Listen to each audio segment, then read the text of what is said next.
In this lesson, we're going to learn how to multiply polynomials. And we'll start with something simple. We'll start by multiplying a binomial by a monomial. And we've already done this sort of math before, maybe even as early as grade 7 or 6. And what we're really using here in this case is the distributive property. So in my example of 3 times the quantity x plus 2, I'm going to distribute the 3 to everything inside the parentheses. So that when I simplify this, I end up with 3x plus 6. The same is true on the next example. 5x times the quantity of 6x to the power of 6 minus 3y. Again, we're going to distribute everything inside. And that leaves me with 30x to the 7th minus 15xy. Remember, you got to be careful with your exponent properties with these. Finally, the last example, I would distribute the 6u to the 7th times 9u to the 7th. So that's 54u to the 14th. And then we would distribute it to the 9u to the 6th, which is 54u to the 13th.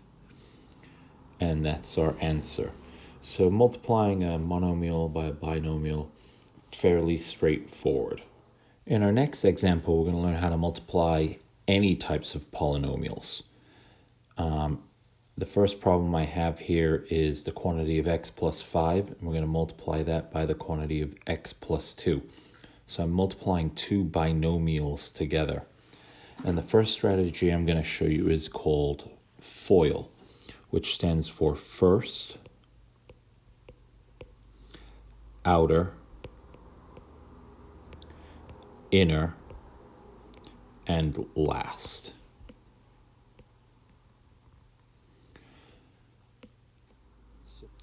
So the way that FOIL works is like this. I'm going to take the first term in the first binomial, x plus 5, and I'm going to multiply it by the first term in the second binomial. So I've multiplied x times x, which is x squared. Then I'm going to multiply the outer terms, which in this case would be x times 2. They are on the outsides of the two binomials. That leaves me with plus 2x. Now I'm going to do the inner terms.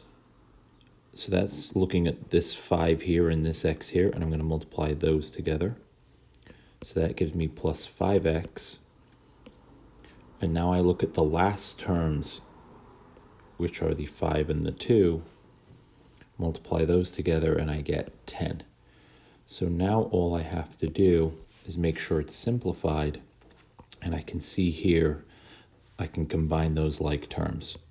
So after I've done that, I've got x squared plus 7x plus 10, and that's my answer.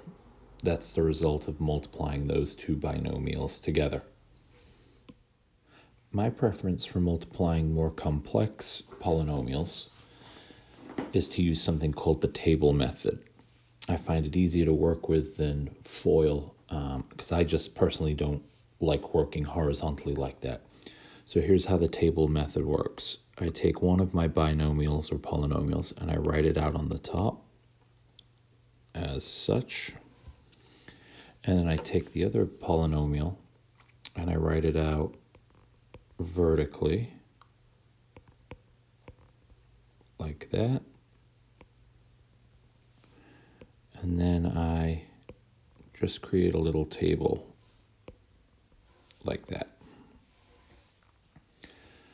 And now I can just multiply the different values together. So x times x is x squared. x times positive 5 is 5x. And then I go down to the bottom row. Positive 2 times x is 2x. And positive 2 times 5 is 10. I can see here I have some like terms. So I can combine those like terms. They're both positive. So 2x plus 5x is 7x. And I can see my answer is 2x plus 7x plus 10. So I get the same answer as when I do it with FOIL. For me, I can do that quicker, especially with longer problems. So let's look at a longer problem. We've got a trinomial multiplied by a binomial. Now I could use the FOIL method, which means I would have to take this x cubed and multiply it by that, and then that, and then that, and then the -4 and multiply it by that, and that, and that. And then I'm going to have a long string of numbers that I'm going to have to simplify. And that's where it gets to be a little overwhelming for me. So I like to use the table method. So I just write it out as x squared plus 3x plus 5. Then I've got my x cubed and my minus 4. And then just create my table.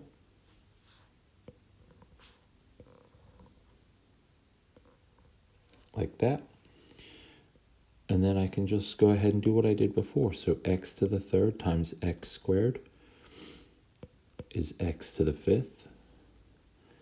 X to the third times positive 3x is 3x to the fourth. And x to the third times positive 5 is 5x to the third. Then I go to the bottom row.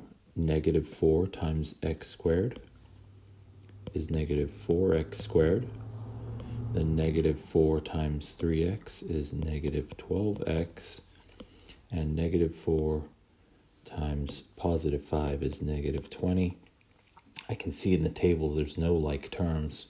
So I can just write my answer out as x to the fifth plus 3x to the fourth plus 5x cubed minus 4x squared minus 12x minus 20. So there's the answer for that one. So I prefer the table method. I find that faster, especially once you get used to drawing the table out. So that's our task for today, is to use this method with our practice problems. If you have any questions, email me, and I'll get back to you as soon as I can.